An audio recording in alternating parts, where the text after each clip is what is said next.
राम राम नव्हते करत, बरोबर की नाही? भेटलो की एकमेकाला आलिंगन द्यावं लागतं, बरोबर की नाही? निष्ठावान वारकऱ्याला माहित असेल आलिंगन देण्याची पद्धत होती. वारकरी वारकऱ्याला भेटला की आलिंगन. आता सगळं बदललं. त्याच्यानंतर जय हरी, त्याच्यानंतर राम राम, त्यानंतर नमस्कार. आता मात्र एकमेकाला पाहिलं आणि एकमेकाला गाडी क्रॉस झाली, गाडीच्या काचा खाली होत नाही दादा, हॉर्न वाजून जय हरी करतात आणि तसेच पुढे निघतात. इतके स्टँडर्ड लोक झाले. आता नाही राहिली ती पद्धत, पण पहिलं आलिंगन देण्यात सुद्धा आनंद होता. आजही ज्याच्या घरची व्यक्ती गेली ना, तिथं भेटायला गेल्यानंतर आलिंगन देतो. का बरं? त्याचं दुःख हलकं करण्याची ताकद आलिंगनामध्ये असते. आनंद साजरा करायचा असेल तरी आलिंगन, आणि दुःख व्यक्त करायचं असेल तरी आलिंगन द्यावं लागतं. म्हणून प्रेमे आलिंगन, आनंदे पूजिन, आनंदाने तुला पूजिन, सद्भावाने तुला ओवाळीन. याच्या पलीकडे देवा मला काही नको. म्हणून देवाकडे मागायचं असेल तर अधिकार पाहिजे. नामदेवरायचा अधिकार होता. आणि तुम्हाला आम्हाला जर देवाकडे मागायचं असेल तर तुम्हाला तुमचे कर्म चांगले करावे लागतील. आणि कर्म जर चांगले करायचे असेल तर जिवंतपणी आई वडिलांची सेवा करता आली पाहिजे. आणि गेल्यानंतर सुद्धा आई वडिलांची सेवा करता आली पाहिजे. महाराज लक्षपूर्वक ऐका, किती सेवा करावी आई वडिलांची. आज या परिवारानं मातृ पितृ पित्यर्थ हा सप्ताह ठेवलाय ना, या परिवाराचा आदर्श आपण सर्वांनी घेतला पाहिजे. मी तर नारायण दादांना शतशः दंडवत करेल की त्यांच्याकडनं अखंड सेवा चालू राहावी. दादा एवढं सोपं वाटतं तुम्हाला? आज लोकांना ताव करायला वेळ. मी केव्हाच्या धरून देवराम दादांना पाहते, तिथे बसलेले बिचारे. मी आल्यापासून तिथंच बसले. इतकी परवा मला वाटतं हा संपूर्ण परिवार अत्यंत भाग्यवान आहे की या परिवाराला मातृपित्यर्थ या ठिकाणी सप्ताह करावं वाटलं. आज लोकांना ताव करायला वेळ नाही, श्राद्ध करायला वेळ नाही, पण अनेक वर्षापासून सप्ताह चालू आहे. या परिवाराचा आदर्श आपण डोळ्यासमोर ठेवला पाहिजे. दादा एवढं सोपं नाही, इतकं सुंदर मंदिर आहे, सप्ताह आहे. नवे तर आई वडिलांची सेवा आपण आपल्या जीवनात केली पाहिजे. आमच्या नारायण दादांनी सांगितलं, ताई आई वडील त्यांच्यावर किमान मात्र तुम्ही बोलावं अशी आमची इच्छा आहे. खरं तर मी म्हणून अभंग पूर्ण सोडून घेतला आणि म्हणून मी माझा नियम पाळत असते वारकरी संप्रदायाचा. म्हणून मी नेहमी सांगत असते मातृपितृची सेवा करणं गरजेचं आहे. दादा का सेवा करायची? एक वेळेस पंढरपूरला गेला नाही चालेल, चारीधाम केलं नाही चालेल, पण आई वडिलांची सेवा जिवंतपणे सुद्धा करा आणि गेल्यानंतर सुद्धा करा. याचं कारण आहे दादा, आई बाप एकदा जीवनात निघून गेले की पुन्हा परत आणता येत नाही. ज्याची आई गेली त्याला आईची किंमत विचारा, ज्याचे वडील गेले त्याला वडिलांची किंमत विचारा. ज्याचे वडील गेले त्याला समजावं आपल्या जीवनातला आधार संपला, आणि ज्याच्या जीवनातली आई गेली त्यानं समजावं आपल्या जीवनातलं प्रेम संपलं. आईसारखं प्रेम या जगामध्ये कोणीच करू शकत नाही. तुम्हाला जगामध्ये सगळं मिळेल महाराज. कोणत्याही बाईला काकू म्हणा चुलतीचं नातं मिळेल, कोणत्याही बाईला ताई म्हणा बहिणीचं नातं मिळेल, कोणत्याही बाईला मावशी म्हणा मावशीचं नातं मिळेल, पण कोणत्याही बाईला आई म्हणा बाई बाईच असते आणि आई आईच असते. या जगामध्ये सगळं विकत मिळतं पण आई विकत मिळत नाही. महिला मंडळ व्यवस्थित ऐकावं. आपल्या घरी आपल्या सासरी किती श्रीमंती असू द्या तरी आम्हाला माहेरी जावं वाटतं. का वाटतं? याच्या मागे कारण इतकंच आहे. सासरी कोटी रुपयाचा बंगला आहे, लाखो रुपयाची गाडी आहे, 5 पक्वान्नाचं जेवण आहे, तरी माहेरी जावं वाटतं. याला एकच कारण आहे, सासरी सगळं आहे पण थकून गेल्यानंतर डोक्यावरून प्रेमाने हात फिरवणारी आई तिथं नाही. आणि माहेरी कुणाचं झोपडं असू द्या, माहेर गरीब घराणं असू द्या, तरी माहेरी जावं वाटतं. का वाटतं? कारण माहेरी काहीच नाही पण गेल्यानंतर प्रेमाने हात फिरवणारी आई तिथे. तू थकली का विचारणारी आई तिथे. महाराज जी एखादा मुलगा आहे, पुढारी असू द्या श्रीमंत असू द्या, कधीच रडला नाही पण एक दिवस तो रडत असतो. कधी? ज्या दिवशी स्वतःच्या आईच्या प्रेताला वडिलांच्या प्रेताला अग्नी डाग देऊन येतो, मागे न पाहता पुढे पुढे चालत येतो, घरापर्यंत येतो. घराकडे आल्यानंतर रडत बसतो, अरे याच कोपऱ्यामध्ये माझे म्हातारे आई बाप बसलेले असायचे. रात्री 2 वाजता येऊ, 3 वाजता येऊ, 4 वाजता येऊ, कधी येऊ पण घरातले सगळे झोपून जायचे, फक्त माझी आई जागी असायची आणि आल्याबरोबर विचारायची, बाळा इतका उशीर का केला रे, का बरं इतका उशीर केला, बाळा तू जेवलाय का? हे विचारणारं नातं या जगात फक्त मातृत्वाचं आहे. सगळं मिळवता येतं पण आई बाप कधीच मिळवता येत नाही आणि आई बापाच्या उपकाराची परतफेड आम्हाला कधीही करता येणार नाही माईबाप. म्हणून स्वतःच मातृत्व आणि पितृत्व अनन्य महत्वाचं आहे. तुम्हाला एक सांगू, तुम्ही जर कधी माहेरी गेलात ना महिला मंडळ, माहेरी तुमची श्रीमंती किती असू द्या तरी माहेरी गेल्यानंतर तुमची पिशवी कधी रिकामी येऊ देणार नाही. ती आई आहे हो, कुठूनही आणते पण पिशवी भरून आपल्याला पुन्हा परत पाठवते. आणि ज्याच्या माहेरचे आई बाप गेले त्या मुलीला विचारा, पिशवी रिकामी येते आणि रिकामीच आणत असते. कारण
कैलासवासी लक्ष्मण धर्मभूमीर आणि कैलासवासी जानकीबाई लक्ष्मण भोईर, तसंच त्यांच्या मातृपितृ पित्यर्थ असणारा अखंड हरिनाम सप्ताह, सप्ताहातील मला वाटतं हा जागराचा दिवस समस्त हा भोईर परिवार या परिवाराकडनं माझ्याकडे देण्यात आला. खरं तर मी संपूर्ण परिवाराचं मनापासून या ठिकाणी ऋण व्यक्त करते. या कार्यक्रमाचं आयोजन करणारे आपल्या सर्वांच्याच परिचित आहेत. पण त्यांचा नामोल्लेख करणं ही माझं आद्य कर्तव्य आहे. खरं तर मी अनेक सप्ताह पाहिले, गावच्या वतीनं पाहिले, तो भाग वेगळा आहे.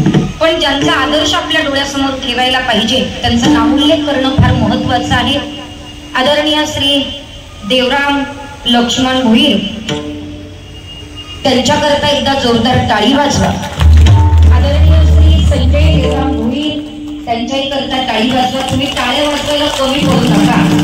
तसंच सौभाग्यवती उषाताई संजय भोईर, तसंच श्री भूषण देवराम भोईर, हा समस्त भोईर परिवार, त्याच पद्धतीनं या कार्यक्रमाला ज्यांनी निमंत्रित केलं, याच परिवाराचे सदस्य आदरणीय हरिभक्त परायण नारायण शंकर भोईर, आमच्या नारायण दादांचं मी मनापासून ऋण व्यक्त करते.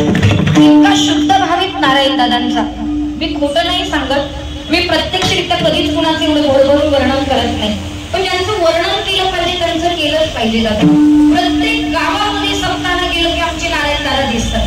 एवढा शुद्ध भाव आहे. आणि माझा देव काही बाकी पैशाचा भुकेला नाही, शुद्ध भावाचा भुकेला. हाची दुष्काळ तयार, तेवढाच दुष्काळ आहे. आदरणीय आमच्या नारायण दादांनी सांगितलं की ताई तुमचा एक कार्यक्रम आम्हाला द्या. गुंतवलेला कार्यक्रमाला ते आले होते आणि त्या कार्यक्रमावरून हा कार्यक्रम त्यांनी दिला. नारायण दादांचं देखील मनापासून या ठिकाणी गुण व्यक्त करते. ऐश्वर्य सगळ्या गोष्टी भरभरून प्राप्त होऊन ही निवृत्तीनाथांच्या चरणी प्रार्थना करते. असो परिवाराचे ऋण व्यक्त करून या कार्यक्रमाला ज्यांनी साथ संगत केली ते आदरणीय हरिभक्त परायण धनी मृदुंगाचार्य, एकतर आमच्या दैवाता मागचे चिरंजीव आहेत आदरणीय आमचे शुभम महाराज. आणि गाईस कीर्तन चालू आहे, संपत आलंय आणि कीर्तनकरांना सगळ्यांना जेवण असतं. तर तुम्हाला दाखवते काय काय जेवण आहे आणि सगळे मिळून करतात. तर बघा, आणि आमची लाडकी बडी. येस, जेवण काय आहे? भाजी, कोबीची भाजी, वरण भात आणि भाकऱ्या, लाडू. हे सगळ्यांना असतं जेवण ना, रोज असतं. कोबीची भाजी, भात, डाळ, पापड. बघा. आणि आता इथे सगळ्यांना जेवण वाढणार आहे. आणि अजून कामगार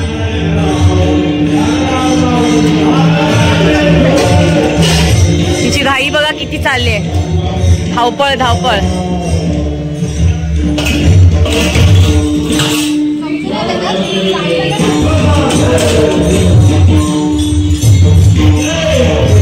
चला, आणि सगळे असे जेवायला बसलेत.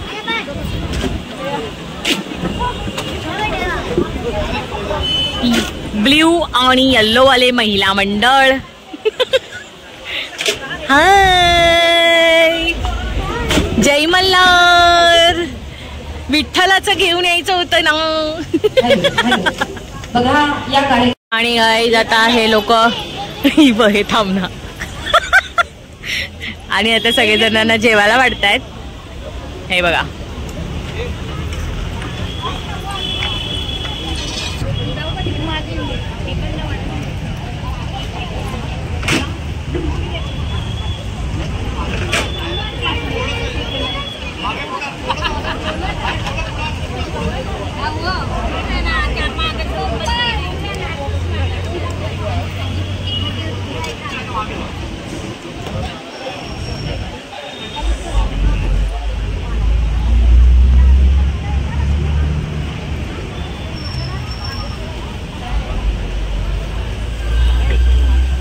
पत्रावली आहे काही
अरे वा, छान छान.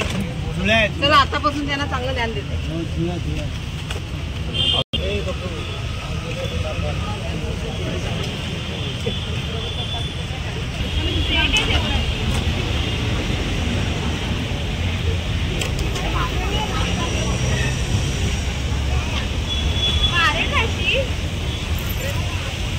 स्मिता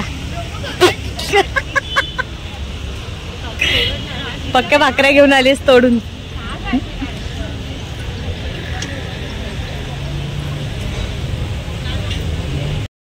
सो गाईज आता घरी चालली आहे. यांचे जेवणं वाढतायत आणि छोटासा ब्लॉग होता कीर्तनाचा. 6 दिवसामध्ये मला जमला नाही यायला, पण आता जेवढा होता करता आला तेवढा मी केला आहे. सो कसा वाटला नक्की कमेंट करून सांगा. So bye.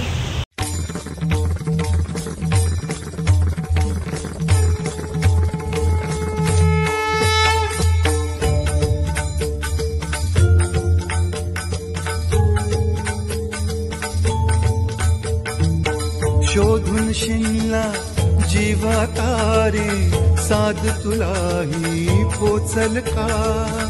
दारोदारी हुडकल भारी थांग तुझा कधी लागल का. श्याम मुरा